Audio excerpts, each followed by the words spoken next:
Hello everyone, अगर आपके exam में थर्मल स्टेबिलिटी पे बेस्ड कोई भी क्वेश्चन आता है तो कैसे उन क्वेश्चंस को आप 1 सेकंड में फोड़ सकते हैं, उसके लिए मैं देने जा रहा हूं आपको एक शानदार ट्रिक। और इस ट्रिक को अप्लाई कर लेने के बाद थर्मल स्टेबिलिटी का कोई भी क्वेश्चन आए वो सारे क्वेश्चन आप चुटकियों में सॉल्व कर देंगे और गलत होने का तो कोई चांस ही नहीं है। इस ट्रिक के अप्लाई कर लेने के बाद आपको थर्मल स्टेबिलिटी का कोई भी ऑर्डर भी रटने की जरूरत नहीं है। तो चलिए ट्रिक की बात करते हैं, लेकिन ट्रिक से पहले जरा समझ लेते हैं आखिर ये थर्मल स्टेबिलिटी या थर्मल स्टेबल होता क्या है। देखिए, थर्मल स्टेबिलिटी या थर्मल स्टेबल का मतलब होता है डिकम्पोजिशन टेम्परेचर। मतलब टेम्परेचर से डिसाइड होता है कि वो जो भी कंपाउंड है वो थर्मल स्टेबल है या नहीं है। कहने का मतलब, इसको समझते हैं आसान तरीके से। अगर हमारे हाथ में कोई कंपाउंड है, अब वो कंपाउंड जो है कम टेम्परेचर पर ही टूट जा रहा है, वो कंपाउंड कम टेम्परेचर पे ही अपना स्ट्रक्चर चेंज कर ले रहा है, तो हम कहेंगे कि भाई ये कंपाउंड तो कम टेम्परेचर पे ही टूट गया, तो ये लेस थर्मल स्टेबल है। अगर हमारे पास कोई दूसरा कंपाउंड है, वो कंपाउंड जो है खूब हीट झेल रहा है तब भी नहीं टूट रहा है, हाई टेम्परेचर पे भी झेल रहा है अपना, ना तो वो स्ट्रक्चर चेंज कर रहा है ना तो वो कंपाउंड टूट रहा है, तो हम कहेंगे कि वो मोर थर्मल स्टेबल है। फॉर एग्जांपल, हमारे पास देखिए दो कंपाउंड है ए एंड बी। यहां पे देखो ए का जो थर्मल स्टेबिलिटी यानी डिकम्पोजिशन टेम्परेचर दिया हुआ वो 300 डिग्री सेंटीग्रेड दिया है। इसका कहने का मतलब है कि ये जो भी कंपाउंड है वो जब 300 डिग्री सेंटीग्रेड के आसपास इसका टेम्परेचर पहुंचेगा तो ये कंपाउंड टूट जाएगा। क्लियर? अब देखो ये दूसरा कंपाउंड है, दूसरा कंपाउंड बी है। अब इसके लिए थर्मल स्टेबिलिटी यानी डिकम्पोजिशन टेम्परेचर दिया हुआ है 800 डिग्री सेंटीग्रेड। कहने का मतलब, जब इस कंपाउंड का जब हम लोग हीट दे रहे हैं, आग दे रहे हैं, फिर जब इस कंपाउंड का टेम्परेचर 800 डिग्री सेंटीग्रेड पहुंचेगा तब जाके ये कंपाउंड टूटेगा। तो अब आप खुद बता दीजिए कि ए और बी में से कौन हाई हीट झेल पा रहा है, कौन ज्यादा आग झेल पा रहा है, कौन ज्यादा टेम्परेचर पे जाके टूट रहा है। तो आप डेफिनेटली कहेंगे कि सर वो ये है कंपाउंड नंबर बी, यानी कि कंपाउंड बी। तो कंपाउंड बी जो है ज्यादा हीट झेल पा रहा है, इसलिए अगर आपसे पूछा जाए कि ए और बी में से कौन है थर्मल स्टेबल, तो आप कहेंगे सर बी ज्यादा थर्मल स्टेबल है, मतलब B is more thermal stable than A. Clear हुआ? तो ये था थर्मल स्टेबिलिटी का कॉन्सेप्ट। अब आ जाते हैं हम लोग ट्रिक पर। और देखो, ट्रिक को समझने से पहले एक बात बस आपको समझ लेनी है। देखो, आप इतना तो जानते ही हो कि डेंसिटी बराबर क्या होता है भाई, मास बाय वॉल्यूम, जानते हो? अच्छा देखो, अगर वॉल्यूम कम है यानी कि साइज कम है। वॉल्यूम कम है तो इसका मतलब क्या है, साइज छोटा है, साइज कम है। और अगर साइज कम है तो आप जानते हो डेंसिटी ज्यादा होगी। बस इतना सा समझना है। अब आप खुद देख लीजिए, या LINAKRBCS लिखा हुआ है, सॉरी ये CS है, LINAKRBCS लिखा हुआ है, ठीक है। आप इसमें अच्छी तरीके से जानते हो कि Li छोटा होता है, और जो छोटा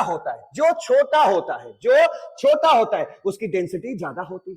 तो यहां पे अब हमें ये बोलना है कि आपको जो भी छोटा दिखे आपको बोलना है चार्ज डेंसिटी क्या है, ज्यादा है। जो छोटा होगा उस पे चार्ज डेंसिटी ज्यादा है, ऐसे बस बोलना है आपको। जो छोटा होगा उस पे चार्ज डेंसिटी ज्यादा है। यहां देखो LINAKRBCS में ये CS बड़ा होता है, तो ये बड़ा है तो इस पे चार्ज डेंसिटी क्या होगी, कम होगी। कहने का मतलब हम समझ सकते हैं कि भाई अगर ग्रुप में हम ऊपर से नीचे जाते हैं तो साइज बढ़ता जाता है, मतलब चार्ज डेंसिटी घटता जाएगा। क्लियर हुआ? इस ग्रुप की भी बात करो, सेकंड ग्रुप का, आपको पता है बी छोटा होता है तो इस पे चार्ज डेंसिटी ज्यादा होगी। किसकी चार्ज डेंसिटी ज्यादा होगी? अरे B+2 में होता है कि नहीं होता है, तो प्लस चार्ज की डेंसिटी इस पे ज्यादा होगी। लेकिन ये जो BA होता है वो बड़ा होता है तो हम बोलेंगे कि इस पे चार्ज डेंसिटी कम है। तो कहने का मतलब, ग्रुप में अगर आप ग्रुप में ऊपर से नीचे जा रहे हैं तो चार्ज डेंसिटी क्या होगी, घटेगी। तो फाइनल लाइन ये लेके आपने ट्रिक की तरफ चलना है कि एटम जितना छोटा होगा उस पे उसकी चार्ज डेंसिटी ज्यादा होगी। बस इतना ही लेके चलना। फिर एक बार बोल रहे हैं, एटम जितना छोटा होगा, छोटा एटम चार्ज डेंसिटी ज्यादा, बस इतना बोलना है, सारे क्वेश्चन हो जाएंगे सॉल्व। देखिए यहां पर देखो, इस ट्रिक को मैंने दो पार्ट में डिवाइड कर दिया। एक है मोनो एटॉमिक का केस और एक है आपका पॉली एटॉमिक का केस। मोनो एटॉमिक और पॉली एटॉमिक का मतलब यह है कि भाई देखो, ऐसी चीजें अगर लगी हो जिसमें एक से ज्यादा एटम हो, या कहने का मतलब दो या दो से ज्यादा एटम हो, तो उसे हम पॉली एटॉमिक बोलेंगे। जैसे यहां देखो OH लिखा हुआ है, तो OH का मतलब क्या हुआ, इसमें दो एटम है कि नहीं, तो ये जब किसी के साथ जुड़ेगा तो इसको आप क्या बोलोगे, ये पॉली एटॉमिक है। इसमें देखो 5-5 एटम है, पॉली एटॉमिक सब के सब पॉली एटॉमिक है।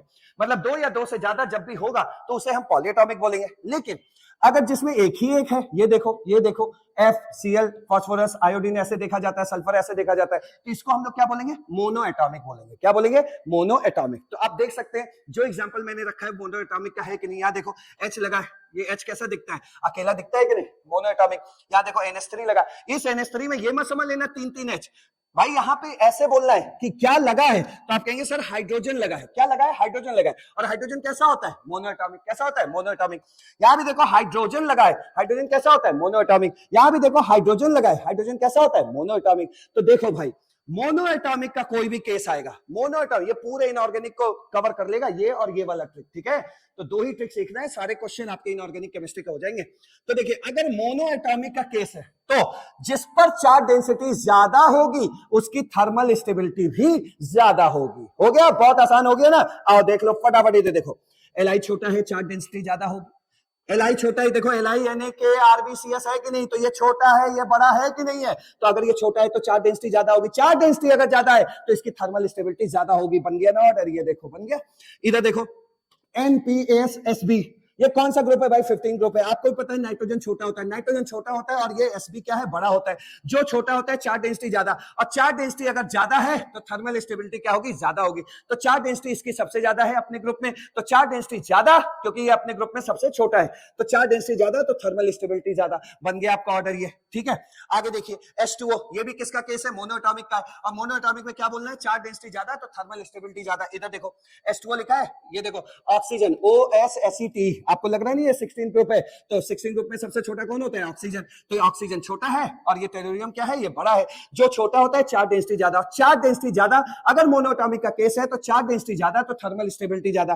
क्योंकि ये छोटा है अपने सारे ग्रुप में, भाई ये छोटा है तो ये चार्ज डेंसिटी ज्यादा होगी, चार्ज डेंसिटी ज्यादा होगी। मोनोएटॉमिक का केस है तो थर्मल स्टेबिलिटी भी क्या होगा, ज्यादा होगा।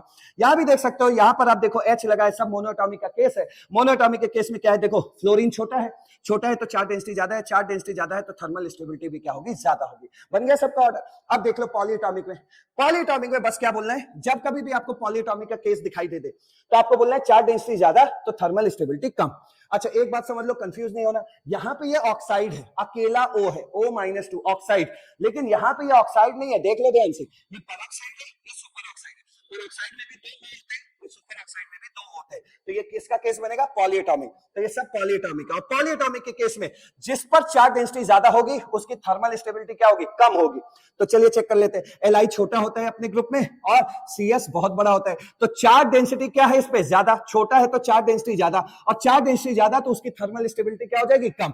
तो छोटा होने की वजह से चार्ज डेंसिटी ज्यादा है, चार्ज डेंसिटी ज्यादा तो थर्मल स्टेबिलिटी कम। बन गया ऑर्डर, ये देखो बन गया। अगला देखो नेक्स्ट देखो, यहाँ पे देखो, यहाँ पे क्या है, carbonate carbonate carbonate carbonate carbonate, ये पॉलीएटॉमिक है कि नहीं, पॉलीएटॉमिक है तो फटाफट चेक करो। ये देखो अपने ग्रुप में, इस सेकंड ग्रुप में बेरिलियम क्या होता है, छोटा। अब ये छोटा है तो चार्ज डेंसिटी ज्यादा, और चार्ज डेंसिटी अगर ज्यादा है तो थर्मल स्टेबिलिटी कम होगी। किस केस में, पॉलीएटॉमिक के केस में। तो ये क्या हुआ, ये छोटा है तो चार्ज डेंसिटी ज्यादा, तो भाई चार्ज डेंसिटी ज्यादा तो थर्मल स्टेबिलिटी कम। हो गया, तो ये बन गया आपका ऑर्डर इस तरह। नेक्स्ट देखो, ये देखो यहाँ पे OH 1 2, तो ये पॉलीएटॉमिक का केस है कि नहीं, पॉलीएटॉमिक है तो चार्ज डेंसिटी ये छोटा है अपने ग्रुप में, तो BMgCaSr, BA में सबसे छोटा कौन होता है, B, तो चार्ज डेंसिटी ये छोटा है तो चार्ज डेंसिटी क्या होगी, ज्यादा, और चार्ज डेंसिटी ज्यादा है तो पॉलीएटॉमिक के केस में चार्ज डेंसिटी ज्यादा तो थर्मल स्टेबिलिटी कम। तो ये बन गया आपका, ये ऑर्डर बन गया। आगे देखो LiOH Na, Li हो गया, Na हो गया, K हो गया, Rb हो गया, CS हो गया, और इसके साथ लगा है देखो पॉलीएटॉमिक, लगा है पॉलीएटॉमिक। तो पॉलीएटॉमिक के केस में क्या करते हैं हम लोग, चार्ज डेंसिटी ज्यादा तो थर्मल स्टेबिलिटी कम। चूंकि Li छोटा होता है, अब ये छोटा होता है तो चार्ज डेंसिटी ज्यादा तो थर्मल स्टेबिलिटी इस कंपाउंड की क्या होगी, थर्मल स्टेबिलिटी इस कंपाउंड की क्या होगी, थर्मल स्टेबिलिटी इस कंपाउंड की क्या होगी, कम होगी। तो बस सारे क्वेश्चन आपके फूट गए, यही सिखाना था और यही था शानदार trick. Thank you so much.